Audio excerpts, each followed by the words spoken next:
Bismillahirrahmanirrahim. Assalamualaikum warahmatullahi wabarakatuh. Selamat pagi sebelumnya. Assalamualaikum. Perkenalkan, nama saya adalah Arif Rizky Putrananda. Saya adalah mahasiswa dari Universitas Airlangga, jurusan Sistem Informasi tahun 2020. Pada kesempatan kali ini, saya ingin mewawancarai Bapak mengenai kepemimpinan dan manajemen organisasi sebagai salah satu bentuk tugas UTS saya. Pertama-tama, yang akan saya tanyakan adalah dipersilakan kepada Bapak untuk perkenalan diri terlebih dahulu mengenai nama, umur, dan nama tempat Bapak bekerja saat ini. Baik, terima kasih. Bismillahirrahmanirrahim. Assalamualaikum warahmatullahi wabarakatuh. Perkenalkan, nama saya Lala Septem Riza. Saat ini saya berumur 43 tahun dan tempat kerja saat ini adalah di Departemen Pendidikan Ilmu Komputer di Universitas Pendidikan Indonesia, Bandung. Oke, baik. Terima kasih banyak. Berikutnya, untuk mengetahui lebih lanjut, apakah jabatan Bapak dan apa nama divisi yang dipimpin oleh Bapak saat ini? Saat ini saya menjabat sebagai Ketua Program Studi Magister atau S2 Pendidikan Ilmu Komputer di Fakultas Pendidikan Matematika Ilmu Pengetahuan Alam UPI. Oke, baiklah. Berikutnya, saya ingin bertanya, untuk berada di posisi itu, bagaimana cara Bapak menjadi pemimpin dan apakah bisa diceritakan track record-nya?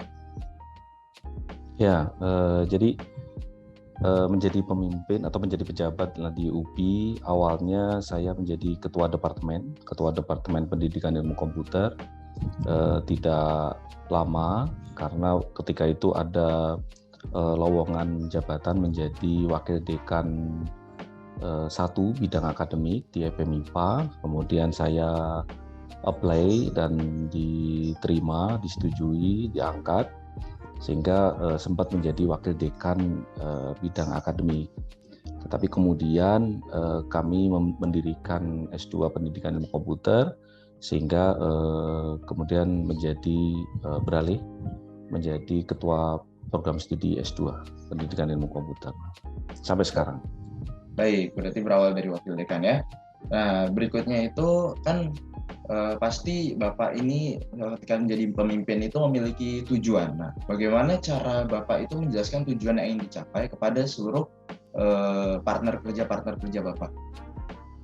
Ya, kalau pertanyaannya menjelaskan tujuan itu mungkin akan berbeda ya. Setiap organisasi akan memiliki karakteristik yang berbeda-beda gitu ya. Dalam konteks saya yaitu di tempat bekerja di bidang akademik ya, di perguruan tinggi. Di mana saya jelaskan dulu gitu Mas Rizky, bahwa di program studi atau di perguruan tinggi itu punya karakteristik bahwa semua dosen itu sederajat ya. Terutama perguruan tinggi negeri sederajat. Jadi sesama dosen itu sederajat. Kemudian menjadi pemimpin atau menjadi pejabat itu pun tidak lama, 4 tahun. 4 tahun bisa berganti kemudian menjadi dosen biasa lagi. Yang awalnya bawahan kita, kemudian selanjutnya menjadi pejabat pimpinan kita begitu ya. Terus seperti itu ya, rutin gitu ya. Dan satu hal lagi, karakteristik di perguruan tinggi itu adalah kita gitu ya, pejabatnya atau mungkin anggotanya, bawahannya itu pun orang pinter semua. Orang yang punya pendidikan tinggi semua. Jadi bisa dibayangkan begitu situasi mungkin berbeda jika di perusahaan di mana kalau sudah jadi manajer maka dia akan terus naik menjadi presiden dan bahkan menjadi komisaris dan seterusnya. Tetapi kalau di perguruan tinggi itu seperti bola berputar saja begitu, bola berputar. Nah, dari karakteristik itulah maka sebelum kita menjelaskan tujuan, bahkan gitu Mas Rizky, kita perlu mendiskusikan bersama apa tujuan yang ingin kita peroleh. Kita perlu urun rembuk lah, berdiskusi, kemudian bahkan mungkin berdebat untuk menentukan tujuan kita itu kemana gitu ya. Nah, setelah tujuan itu bisa kita peroleh bersama, maka dengan cepat sebenarnya, karena ketika kita berdiskusi itulah dalam artian kita melakukan sosialisasi. Kita menjelaskan tujuan bersama, bahkan itu bukan tujuan saya, tapi tujuan bersama. Apa tujuan bersama kita gitu ya. Nah, itu tadi di dalam menyusun tujuan dan juga mendiskusikan. Dan mungkin juga ketika kita menjelaskan, mensosialisasikan, kita juga perlu memberikan argumentasi yang matang. Kenapa kita bersepakat ingin mencapai tujuan itu. Kenapa? Karena itu tadi yang kita hadapi adalah orang yang berpendidikan tinggi, orang yang pintar, cerdas, dan mengajar gitu ya, dosen dalam hal ini. Gitu mungkin. Oke, baik, terima kasih atas penjelasannya. Berikutnya saya ingin bertanya lagi. Kan kalau di perguruan tinggi pasti ada ketentuan-ketentuan yang berlaku atau standar operasionalnya. Maksudnya ada standarnya seperti itu. Nah, bagaimana cara Bapak itu untuk memotivasi para dosen-dosen lain itu untuk bekerja sesuai dengan ketentuan yang berlaku, gitu? Iya, sebagaimana tadi yang saya jelaskan, karakteristiknya adalah seperti itu. Jadi kita pada saat ini kebetulan saja posisinya menjadi pejabat gitu ya, kebetulan saja gitu, dan itu rutin akan berganti. Maka motivasi apa yang bisa saya lakukan ya, misalkan contohnya adalah saya begitu ya, best practice yang saya lakukan adalah saya punya kata kunci itu saya perlu duduk, mendengarkan, menemani, dan mencarikan solusi. Jadi ada 4 hal itu yang selalu menjadi pegangan saya.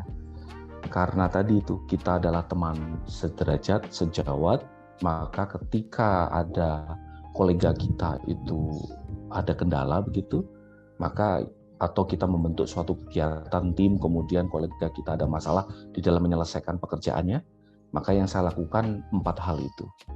Duduk, mendengarkan apa yang terjadi gitu ya. Kemudian tidak hanya mendengarkan terus pergi gitu ya, temani, dan coba kita berpikir gimana solusi supaya pekerjaan ini selesai gitu ya. Jadi tidak bisa menjadi gaya-gaya tipe bos gitu, ngebosi gitu ya, bosi gitu. Bosi itu ada pekerjaan, kerjakan, terus kita pokoknya pergi terus yang penting jadi itu di akhirnya. Tidak bisa kita lakukan menurut saya di tempat pekerjaan kita begitu ya. Dan sekali lagi, kalau misalkan kita bekerja lebih keras, lebih meluangkan waktu dibandingkan staf kita, dosen yang lain, maka dosen lain itu secara rasional akan melihat gaya kita bekerja. Sehingga harapannya dosen tersebut akan mengikuti apa yang kita kerjakan dengan sukarela gitu, dengan senang hati. Itu mungkin. Oke, berarti melalui 4 tahap tadi itu tadi ya. Untuk berikutnya saya bertanya, kan kalau misalnya tadi dibilang dosen itu adalah orang-orang yang memiliki ide-ide yang banyak, ide-ide yang macam-macam lah istilahnya bisa dibilang, terus juga bisa berdiskusi bersama. Nah, sekiranya apakah Bapak memiliki cara untuk melakukan kontrol terhadap kinerja dari pekerjaan dari dosen-dosen tersebut? Apakah ada parameternya atau sejenisnya gitu mungkin, Pak? Ya, pertanyaan ini pun sebenarnya bisa dijawab dengan prinsip yang tadi pertanyaan sebelumnya, begitu ya. Jadi kalau misalnya kita sudah duduk, mendengarkan, menemani, dan juga mencarikan solusi, itu artinya secara tidak langsung kita sebenarnya sudah mengontrol bagaimana kinerja mereka, gitu. Dan bahkan kita terlibat aktif terus di dalam semua kegiatan yang ada di program studi, begitu ya. Dalam konteks ini adalah program studi. Sehingga dengan mudah kita bisa mengontrol kinerja mereka.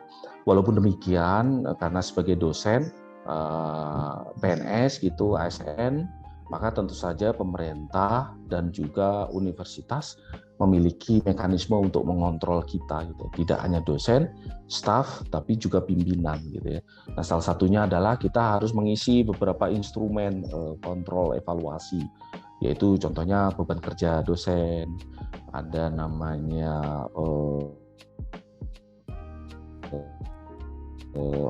SKP, belum lagi akreditasi internal, akreditasi eksternal, kemudian capaian-capaian. Sekarang ada indikator kinerja utama IPU perguruan tinggi, ada juga indikator kinerja tambahan dari pemerintah Dikti gitu ya.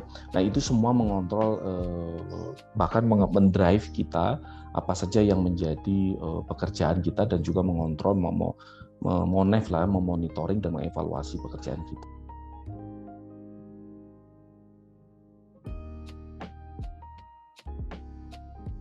Itu awal saya jelaskan.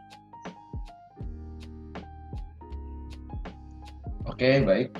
Terima kasih atas jawabannya. Untuk pertanyaan berikutnya, kan pasti kalau misalnya Bapak bekerja dalam sebuah prodi itu tadi, dalam sebuah departemen, dan banyak diskusinya, pasti kan akan diperlukan yang namanya rasa saling percaya antar partner kerja. Nah, bagaimana cara Bapak bisa menumbuhkan rasa saling percaya antar partner kerja di departemen yang tadi Bapak pimpin? Ya, kepercayaan gitu kan abstrak ya, sama juga kayak keyakinan gitu ya, itu abstrak gitu. Tentu saja butuh waktu Mas Rizky, butuh waktu. Nah, menurut saya karena butuh waktu, ada beberapa hal gitu ya untuk mempercepatnya itu. Salah satunya adalah, yang pertama adalah memberikan kepercayaan ke orang lain lebih dulu. Jadi sebelum kita meminta orang lain percaya sama kita harus memberikan kepercayaan kepada orang lain dulu, gitu ya. Kemudian hindari konflik of interest. Konflik kepentingan gitu ya. Karena sebagaimana semua orang sadari begitu ya, menjadi pimpinan itu punya kesempatan yang lebih besar. Karena segala informasi, peluang itu melewati pejabat lebih dulu atau pimpinan lebih dulu. Nah, kalau misalnya ada peluang, misalkan yang memberikan honor gede begitu ya, kemudian karena kita duluan menerima informasi itu, kemudian karena kita menjadi ketua program studi pejabat begitu ya, maka terus kita ambil sendiri begitu ya, tanpa kita informasikan ke orang lain, maka itu kita sebenarnya sudah melakukan konflik of interest. Itulah benih-benih ketidakpercayaan. Maka yang perlu kita lakukan adalah mendahulukan orang lain. Jadi ketua program studi itu adalah penjaga gawang. Orang lain biarlah yang menyerang lebih dulu. Terakhir ketika bola itu mau gol, baru kita itu bekerja gitu.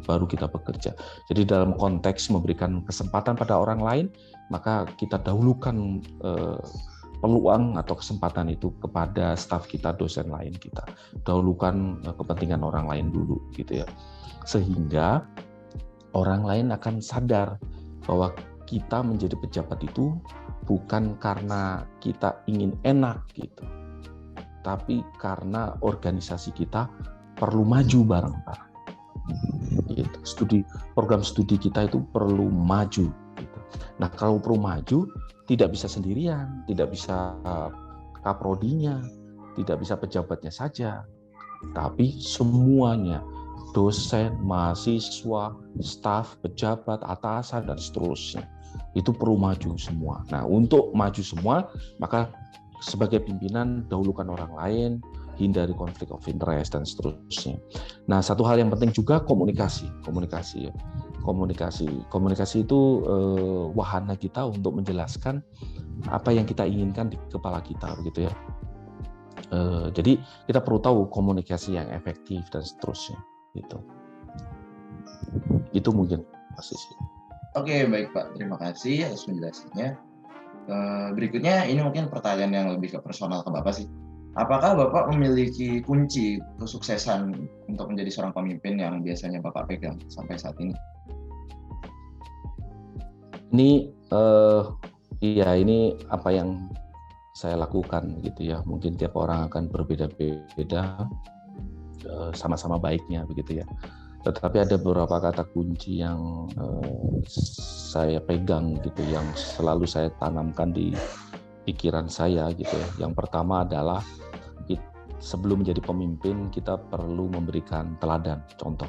Atau selama menjadi pemimpin kita memberikan teladan, contoh. Artinya apa? Kalau misalkan untuk menjadi dosen yang baik misalkan, maka dosen itu harus melakukan penelitian. Maka saya berjuang keras untuk melakukan penelitian. Kalau yang disebut sebagai dosen itu membuat buku, maka saya pun berusaha membuat buku dan menghasilkan buku, menerbitkan buku. Kalau yang disebut dosen yang baik itu adalah menerbitkan publikasi, artikel ilmiah, jurnal internasional terindeks Scopus, begitu misalkan, maka saya pun harus bersemangat untuk menerbitkan artikel jurnal internasional terindeks Scopus. Jadi berikanlah teladan gitu ya. Jadi tidak menyuruh tetapi berikan contoh gitu ya. Gitu. Kemudian yang dua yang tadi sudah saya jelaskan di dalam memimpin itu tadi duduk, mendengarkan, menemani dan carikan solusi. Jadi kita perlu effort yang jauh lebih besar daripada staf atau dosen kita. Jadi kalau istilahnya kalau dosen kita itu bekerjanya misalkan untuk mengerjakan suatu kegiatan begitu 2 jam, maka kita perlu 3 jam mungkin. Karena kita perlu menemani mereka bekerja dan juga kita perlu memikirkan ide-ide yang lain gitu. Apalagi kalau ada masalah, maka kita perlu mencarikan solusinya. Tapi sebenarnya cukup duduk, mendengarkan, menemani saja. Pegawai kita atau dosen kita akan happy gitu, bahwa pekerjaannya diperhatikan sama atasannya gitu. Tidak mencarikan solusi karena terkadang kita juga tidak tahu solusinya gitu ya. Tapi cukup mendengarkan gimana kalau kesannya, menemani, terus mereka berpikir, terus kita ikut-ikutan berpikir gitu ya, sama-sama pusing gitu ya. Itu juga sudah memotivasi, sudah membuat pekerjaan atau target kita itu tercapai. Kemudian yang ketiga yang tadi itu yaitu dahulukan orang lain, hindari konflik of interest gitu ya. Hindari konflik of interest gitu ya. Kalau kita ingin mencuri-curi kesempatan tanpa memberikan kesempatan pada orang lain, itulah bibit ketidakpercayaan. Kemudian pemimpin itu ini Mas Rizky, digosipin itu biasa, diomongin itu biasa. Karena apapun baiknya pemimpin itu pasti ada aja yang ngomongin. Maka secara pribadi pemimpin itu tidak boleh baperan, tidak boleh mudah tersinggung, mudah balas dendam. Itu berbahaya sekali, itu balas dendam itu. Bagi pemimpin itu kalau balas dendam itu berbahaya sekali. Tidak boleh sakit hati, mudah sakit hati. Gitu. Kita berikan tugas, dosennya marah-marah ke kita, ya sudah kita tidak berikan tugas lagi. Kalau perlu gajinya dipotong, di stop dan seterusnya. Nah itu efek dari sakit hati. Pemimpin tidak boleh mudah untuk menjadi sakit hati. Jadi rileks saja, santai saja, gitu. Karena apapun baiknya yang kita kerjakan, walaupun niatnya sudah baik, gitu ya, usahanya juga semampu kita, itu pun masih aja diomongin sama orang. Maka sebagai menjadi pemimpin harus rileks karena kita tetap harus bahagia ya. Kita tetap harus bahagia. Jadi kalau menjadi pemimpin tidak membahagiakan, ya ngapain kita menjadi pemimpin? Gitu ya.